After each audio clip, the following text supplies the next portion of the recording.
Let me make it easy. Go to Vanguard, and I don't have a relationship with Vanguard, SPY. That's the index that tracks the S&P 500. Mm-hmm. And so the email I get most is from young men looking for guidance and mothers looking for guidance for their sons. The second most frequent email is the following: is it too late to invest in NVIDIA?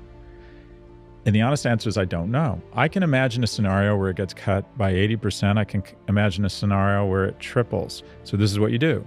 You invest in SPY because about 20% on the dollar will go into the Magnificent Seven because they're about 20% of the market cap of the S&P. SPY is, again, a basket of different stocks. It's an index fund that mimics the S&P. So there are 500 companies in the S&P. NVIDIA is probably 3 or 5% of the total value of the S&P. So 5 cents on your dollar goes into NVIDIA, right? About 20%, is that right? 24, 25% is the Magnificent Seven, the tech companies we talk about. 25 cents on your dollar will go to them. So assume those companies double. Great, you participate, but assume the other 493 companies finally get their time in the sun and those companies go down a half, you're still fine. You're still fine. Again, you don't need to find the needle in the haystack and stop believing in a very American way that you can figure it out. I know the brightest people in finance, and my net conclusion is that none of them have any fucking idea. Some have a little bit more of an idea, but if you look at the entire alternative investments industry, hedge funds, private equity funds, mutual funds, anyone on CNBC, if you took all of their returns in aggregate, they're less than the S&P by the amount of their fees. It's one of the greatest grifts in the modern economy is believing that some guy who looks old and unhappy and has suspenders and went to Harvard knows more about the markets than you. All you need to know is diversification, right? SPY, start saving young, and then the next best piece of advice is if you can, force savings. 98% of us will spend everything we get our hands on. It is very hard to have the discipline to take money that is within your grasp and invest it. Force savings plan. Find out at work if they have profit sharing or IRAs or Roths, whatever I forget what it's called here, where if you put some money aside, the government matches it. Pensions? Well, not only pensions, but there's something here, I forget what it's called. If you save 5,000 pounds through your work, the government, I think, will match it, put in 1,000 pounds. There's all sorts of saving schemes at work. Acorns, the apps that round up to the nearest dollar and then immediately shoot it into SPY. Try as hard as you can to put yourself in a position where you invest despite your best efforts not to. Because the majority of us will get that money and go buy a flat screen TV. And when you're saying investing, I think because it can sometimes sound complicated from someone that's so far away from it, there's apps on our phones now where we can, in a couple of minutes, invest in the exact thing you've just said. We can make an account in a couple of minutes. I'll probably ask for our passport, take a photo of our passport. There's so many different apps where you can go in and invest in the S&P 500. You don't need to call someone or know someone, and you can invest. What's the minimum you can invest? $50. $1. Go to public.com. Start with a basic low-cost ETF or index fund, SPY. If you want to take a little bit more risk and you want to be in tech, there's all sorts of ETFs and index funds around tech. Every young person, especially young men, is under the impression they're smarter than they are and that they can beat the market. So, okay, take 30% of your money, have some fun, buy Starbucks, NVIDIA, Unilever, Novo Nordisk, whatever you think you have insight into, so you can learn a life lesson that over the long term you don't know what you're doing, and just put it in an index fund. Because the marvelous thing about the human race is we become more productive, and the Western economies, generally speaking, over the medium and long term are up and to the right.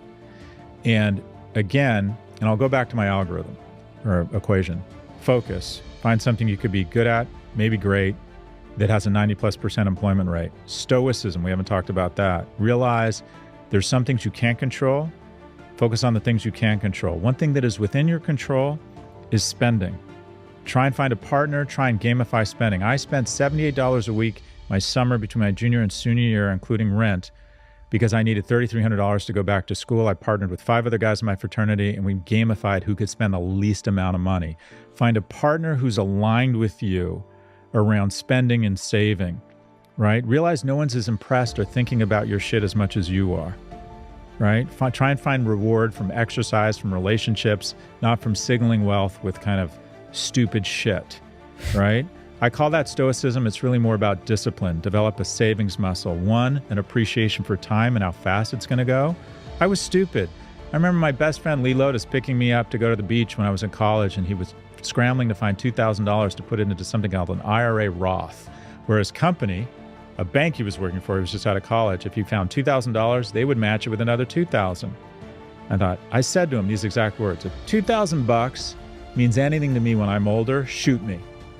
I have made so much more money than Lee Lotus, and he is a multimillionaire now, so am I, but I've endured a lot more risk and a lot more ups and downs because he was that lame guy scraping together $2,000 when he was 23. I went out and spent my first bonus check at Morgan Stanley. I got $28,000 my first year out of college, Morgan Stanley. $28,000 check. I go out and I buy a $35,000 BMW, hung swim goggles from the rear view mirror thinking that would impress people. I don't know what I was doing. I figured out if I had bought a Hyundai for $9,000, which you could get in 1987 or whatever it is, and invested the other 20 in SPY, never looked at it again, I would have enough money now to buy 11 Ferraris, including that new electric Ferrari that for some reason appeals to me, which makes no sense, an electric Ferrari. Anyways, you're going to love this. I tell the people that work for me that I drive up in a Ferrari and I say, if you work really hard, someday, I'll have 2 Ferraris. Anyways, I don't have a Ferrari, by the way. My other joke about a Ferrari is Ferrari's like having a long, consistent erection. I don't have a Ferrari. Anyways, but where were we going? Realize people aren't as impressed with your shit as you are. Recognize the power of time. And then the thing where I really screwed up, Stephen, diversification. Take some money off the table. Invest in, I'm hearing from employees at NVIDIA, we talked about this, diversify. It's such a bulletproof Kevlar for your mental health. You get risk-free return. Nobody knows. Anything can happen. Amazon 1999, again, lost 90% of its value. Do you know the kind of mental anguish when you go into a stock like Amazon and you lose 90% of your investments? So if you want to have some fun, ring fence it to 30% of your savings, pick some stuff, and it'll be a good life lesson for you. You may get lucky, more power to you.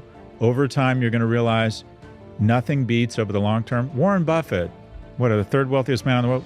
I'm giving you the same answer he gives. If someone has $10,000, how do they invest? And he's like, low-cost index funds. It's a 2.5-hour conversation.